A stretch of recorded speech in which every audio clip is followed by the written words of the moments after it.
जब आँखों में अरमान लिया मंजिल को अपना मान लिया तो मुश्किल है आसान है क्या जब ठान लिया तो ठान लिया।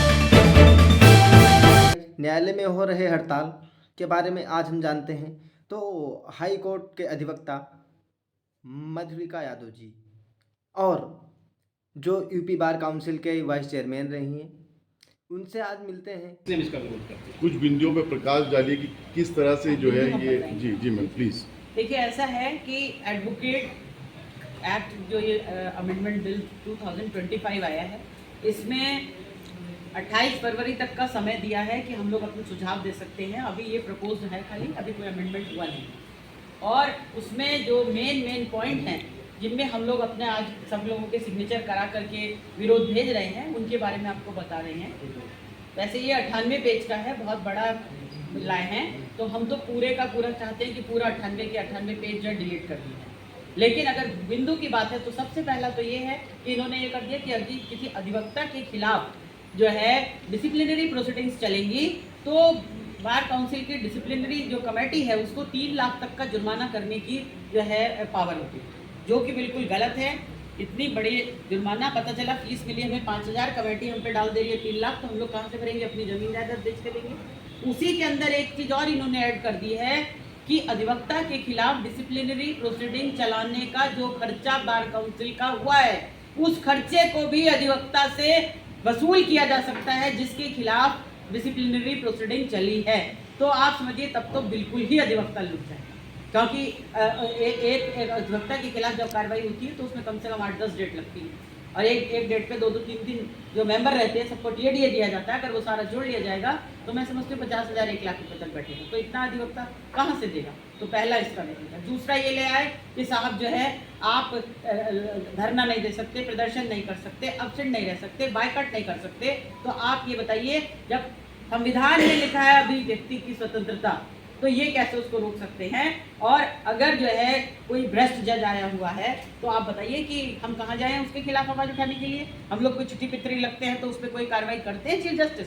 कभी नहीं करते, और उल्टा उन्हीं जजेस को ही प्रोटेक्ट करते हैं।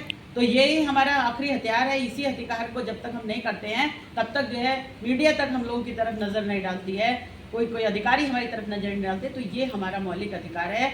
हिंसात्मक होना चाहिए आपका आंदोलन, आपका धरना, आपका प्रदर्शन, लेकिन इसका जो है अधिकार है हमसे छीना नहीं जाना चाहिए। इसके साथ साथ जो और लाए हैं, ये फॉरेन फर्म्स को जो है ये परमिट कर रहे हैं, फॉरेन लॉयर्स को परमिट कर रहे हैं। इन्होंने ये कहा कि स्टेट बार काउंसिल का जो समय है, ये पहले था कि अधिकतम वैसे 5 साल का होता है, 6 महीने का एक्सटेंड किया जा सकता था पुराने में, अब उसको बढ़ा करके कर रहे हैं कि 18 महीने तक का किया जा सकता है। अरे भाई, चुनी हुई संस्था है, 5 साल बीत गए, अपना चुनाव कराइए, बाहर जाइए, दूसरे को मौका दीजिए। अब आप जो है 5 साल के बाद 18 महीने का उनको खुद से दे रहे हैं, तो 1.5 साल आपने उसका 6.5 साल कर दिया। 6.5 साल से पहले कोई हटेगा ही नहीं बार काउंसिल का। वो उसी तरीके से आपने ये कर दिया कि जो कमेटी ला के बैठाते हैं, special committee bar council of India की ला के बैठा दी जाती है, अगर समय पे बार काउंसिल ऑफ यूपी या स्टेट बार काउंसिल अपना चुनाव नहीं कराते हैं तो उसके लिए इन्होंने ये कर दिया कि साहब जो है स्पेशल कमेटी अनलिमिटेड टाइम तक बैठ सकती है। तो यानी कि बार काउंसिल ऑफ इंडिया के 3 सदस्य आकर आपकी यूपी स्टेट बार काउंसिल या अन्य किसी स्टेट की बार काउंसिल में आकर के बैठ जाएंगे। वो तो चाहेंगे नहीं कि जो है कभी भी यहाँ पर चुनाव हो, तब तो 10 साल भी बार काउंसिल्स का चुनाव नहीं होगा। तो ये इसका हम बिल्कुल विरोध करते हैं। उसमें भी ज़्यादा से ज़्यादा 6 महीने का समय होना चाहिए कि जो स्पेशल कमेटी आए वो भी ज़्यादा से ज़्यादा 6 महीने तक बैठे, और जो ये आए आपका जो हमारी यूपी बार काउंसिल है इसका भी समय 6 महीने से ज़्यादा एक्सटेंड नहीं होना चाहिए। समय पे चुनाव होने चाहिए, यही लोकतंत्र की मांग है। सरकार की क्या मंशा लगती है? सरकार की मंशा ये है कि सरकार ये चाहती है कि उसने धीरे धीरे सभी वर्गों को जो है टेस्ट किया, सभी वर्गों के ने थोड़ा बहुत आंदोलन किया, उसके बाद उन्होंने अपना जो है जो भी वो कानून या प्रस्ताव लाना चाहते थे किसानों को छोड़कर बाकी सारे प्रस्ताव उन्होंने अपने पास करा लिए, चाहे विपक्ष ने भी कितना भी जो है शोर मचाया हो। लेकिन एडवोकेट से जो इन्होंने शुरुआत करी है, ये इन्होंने बहुत गलत किया है। पूरे भारत में 15 लाख के करीब अधिवक्ता हैं, पूरे भारत में आग लगी पड़ी है, शुरुआत हो चुकी है। दिल्ली में 5 दिन से कोई काम नहीं हुआ है, 1 रुपए का काम दिल्ली में नहीं हुआ है। दक्षिण भारत में भी बहुत तेजी से हड़ताल हटती चली जा रही है। मध्य प्रदेश, राजस्थान, आपका जो है बिहार, सब जगह से मेरी बातचीत चल रही है, सब जगह धीरे धीरे ये फैलता जा रहा है और आप 2-3 दिन के अंदर देखेंगे पूरे इंडिया की सारी अदालतें बंद हो जाएंगी।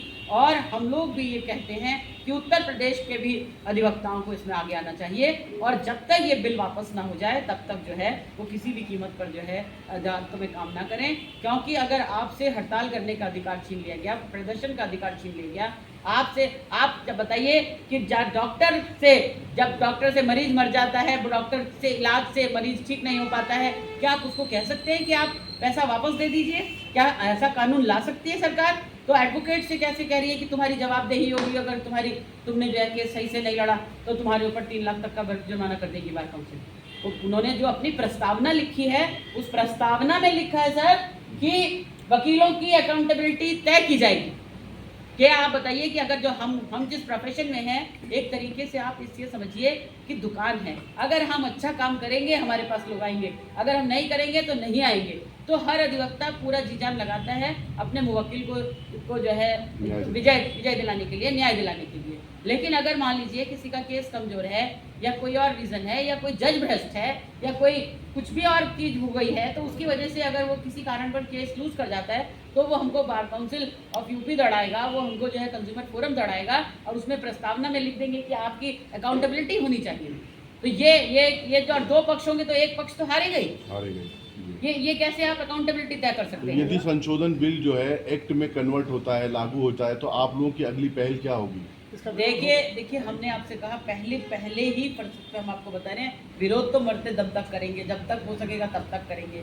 बस इस बिल के माध्यम से आज के इसके माध्यम से अधिवक्ताओं को जागरूक करने के लिए ये कार्यक्रम किया गया था कि उनको बताया जाए कि आखिर तुम्हारे साथ कितना बड़ा अहित हो रहा है। आप कृपा करके सभी लोग इसको पढ़िए और समझिए और अपने अपने स्तर से पुरजोर इसका विरोध करिए। और पत्रकार बंधुओं से, मीडिया से भी समर्थन मांग रहे हैं कि वो भी हमारी बात को ज़्यादा से ज़्यादा जो है कवर करे और इसको जो है जिससे कि केंद्र सरकार, राज्य सरकार, सब जगह ये बात पहुंचे और सब जगह से ये रिपोर्ट जाए कि इस बिल को जो है हर हालत में वापस लें, वरना पूरे देश में आग लग जाएगी। तो इसको विरोध करने के लिए क्या आप लोग सड़कों पर भी उतरे हैं क्या? हाँ, आज धरना प्रदर्शन किया पूरा, आज पूरा था। कितने परसेंट में लोग उतरे? क्या अधिवक्ता अरे सभी बहुत से, कम से कम समझिए कि हजारों एडवोकेट थे। क्योंकि आंदोलन आप जुट होकर के उतरी है, पूरी हजरतगंज तक गई है, हजारों तब एडवोकेट जाके ये प्रेस क्लब में हम लोग बैठे। यहाँ जो ये चिंतन के लिए बुलाया गया है, ये केवल चुनिंदा लोगों को बुलाया गया है, छोटा कक्ष है और अभी तो हम लोग इसके लिए पहले लोगों को जागरूक कर रहे हैं, फिर इसी प्रकार का कार्यक्रम बड़े रूप में भी कराएंगे। 25 तारीख को तय हुआ है, पूरे हाईकोर्ट भी होगा, वो पूरे प्रदेश का अधिवक्ता पूरी एकजुट होकर के इसका बहिष्कार करेगा। तो आज के आंदोलन का आप लोगों ने, जो आपका शिष्टमंडल ने कोई निवेदन दिया है किसी अधिकार को? आज जो निवेदन दिया है वो लखनऊ बार के नेतृत्व में हुआ, उन लोगों ने दिया है। हम लोग अपना जो है 28 तारीख तक हमें जो भेजना है हम सीधा केंद्र सरकार को कल सुबह भेजेंगे। धन्यवाद।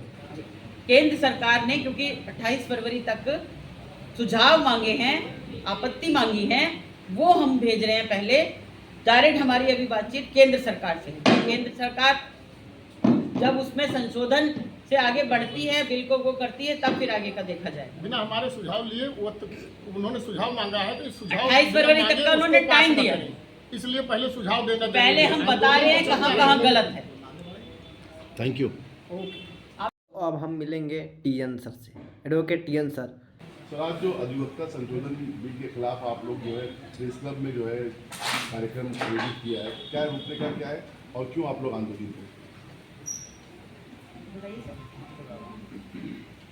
अधिवक्ता एक्ट में जो संशोधन आया है, ये अधिवक्ता वर्ग के खिलाफ है, अधिवक्ता वर्ग के कल्याण के खिलाफ है। इसलिए हम लोग इसका पुरजोर विरोध करते हैं और इसको ख़त्म होने तक, वापस लेने तक इसका विरोध करेंगे।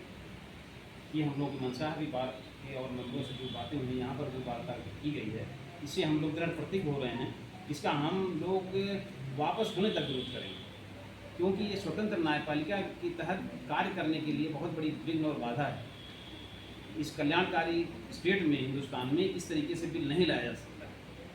कल्याणकारी स्टेट है, अधिवक्ताओं या किसी ग्रुप का कल्याण होने के लिए कानून विधि व्यवस्था बनाई गई, इसलिए हम इसका विरोध करते हैं। ये पक्षपातपूर्ण है, तानाशाही का ये द्योतक है, इसलिए हम इसका विरोध करते हैं।